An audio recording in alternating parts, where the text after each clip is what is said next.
Shalom, peuple de Dieu, ces paroles inspirées. Ah oui, aujourd'hui nous abordons un sujet qui m'a tellement béni. Et ce sujet est intitulé « Tu es couvert de la gloire de Dieu ».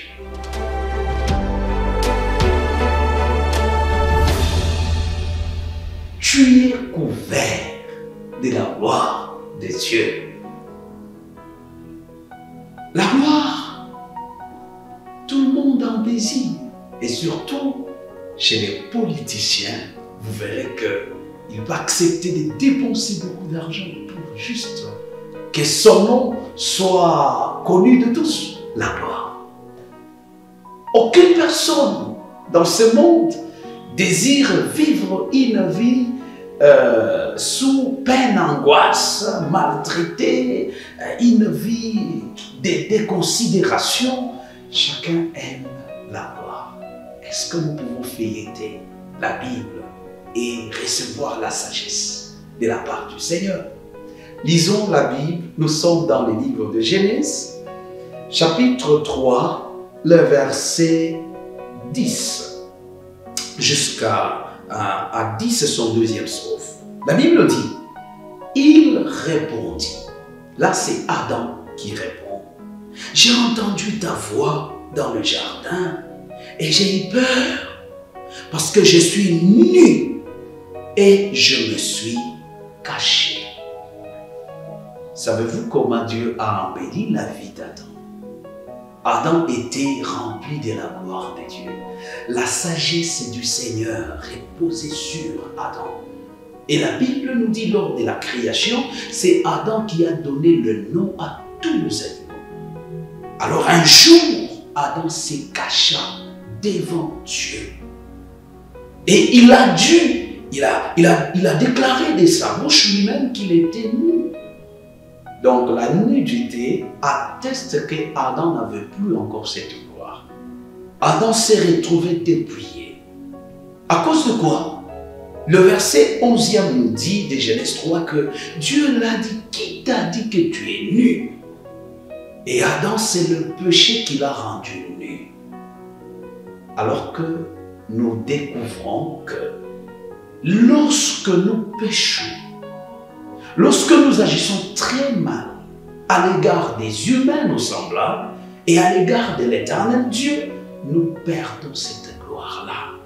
Dieu veut découvrir de sa gloire. Et ce monde, nous aimerions voir ta gloire. Je me rappelle une fois, quand j'étais enfant, mon père me disait, il faut que tu rentres à la maison avant qu'il ne soit 18 h. Et chaque fois que quand mon père revenait du travail, il me trouvait à la maison, il était très content et j'étais vraiment dans mon fief, dans mon être. Et je me disais, j'ai obéi au tempéré. Alors quand un jour, je suis rentré à 20 h, vous savez, j'avais tendance à me cacher, je ne voulais même pas voir mon père. Je comprends comment Adam a senti quand il était hors de lui-même en péchant. C'est vrai, ma soeur, mon frère. Tes péchés t'ont rendu nu. Tu as perdu la gloire. Mais l'évangile est venu un jour avec Jésus qui dit, je suis venu mort pour vous. J'aimerais que vous puissiez vous revêtir de nouveau de cette gloire-là. Et Jésus est mort pour tes péchés. Il est mort pour mes péchés. Afin que nous revenions à l'état initial de cette gloire longtemps perdue.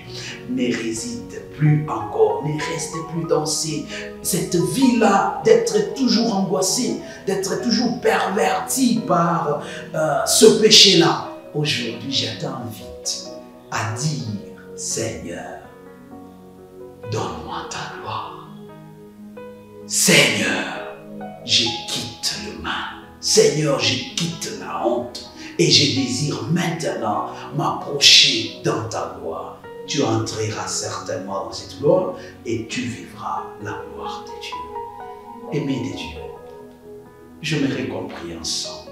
Je sais que nous sommes parfois dépaysés par le mal, mais c'est possible, c'est encore possible que Dieu puisse nous donner la couverture qu'il a donnée à tous ceux qui espèrent encore. Prions le Seigneur. Éternel Dieu, c'est toi la source de tout amour.